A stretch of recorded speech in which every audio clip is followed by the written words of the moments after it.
नमस्कार। आप सभी बीए पार्ट द्वितीय वर्ष के विद्यार्थियों का 8वें व्याख्यान में स्वागत है। आज आपका प्रथम यूनिट का अंतिम व्याख्यान है। इस यूनिट में हम सामाजिक समस्या, अपराध आदि की चर्चा कर चुके हैं। आज जो एक छोटा सा जो टॉपिक है वह है बाल अपराध, इसकी चर्चा करेंगे।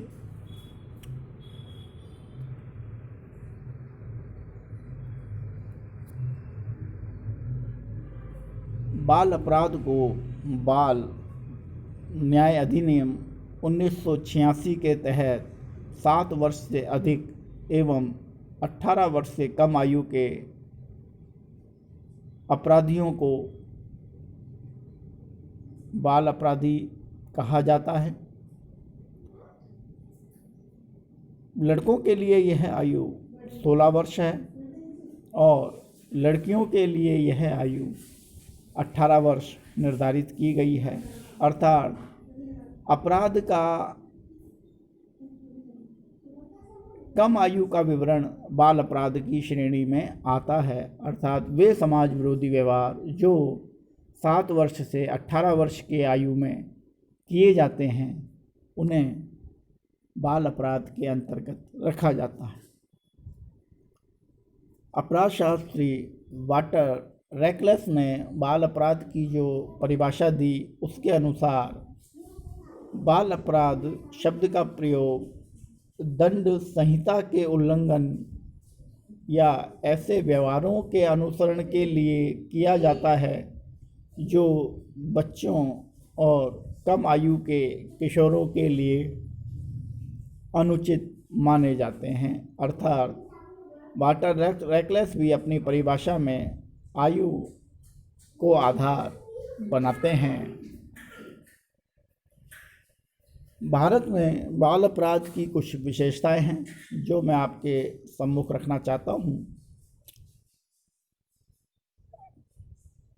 पहली जो विशेषता है वह है कि भारत में बाल अपराध की दरें लड़कियों की अपेक्षा लड़कों में अधिक होती हैं।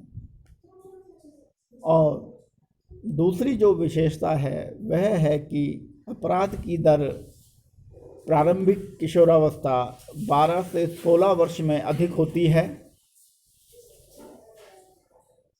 तीसरा, बाल अपराध एक नगरीय तथ्य है, अर्थात ग्रामीण क्षेत्रों में बाल अपराध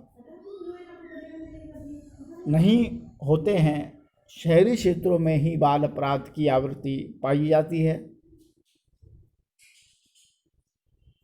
चौथा, बाल अपराधी निरक्षर होते हैं, अर्थात वे कम आयु के किशोर या किशोरी जो विद्यालय जाने से शिक्षा से वंचित रह जाते हैं, अर्थात लिपि ज्ञान जिनको नहीं होता, समाज की समझ जिनको नहीं होती, वह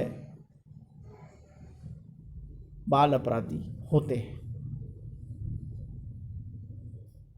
अगली जो विशेषता है वह है बाल अपराधी निम्न वर्ग से अधिक होते हैं, अर्थात निम्न वर्ग से आशय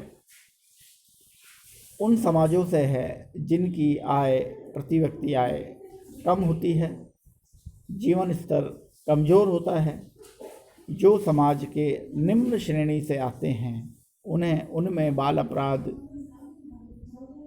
अधिक पाए जाते हैं, अर्थात बाल अपराध की आवृत्ति अधिक होती है। बाल अपराध के साथ एक अन्य महत्वपूर्ण विशेषता यह देखने को मिलती है कि बाल अपराध व्यक्तिगत स्तर पर ना होकर सामूहिक स्तर पर किए जाते हैं, अर्थात समूह में बाल अपराध अधिक किए जाते हैं और उसमें कम की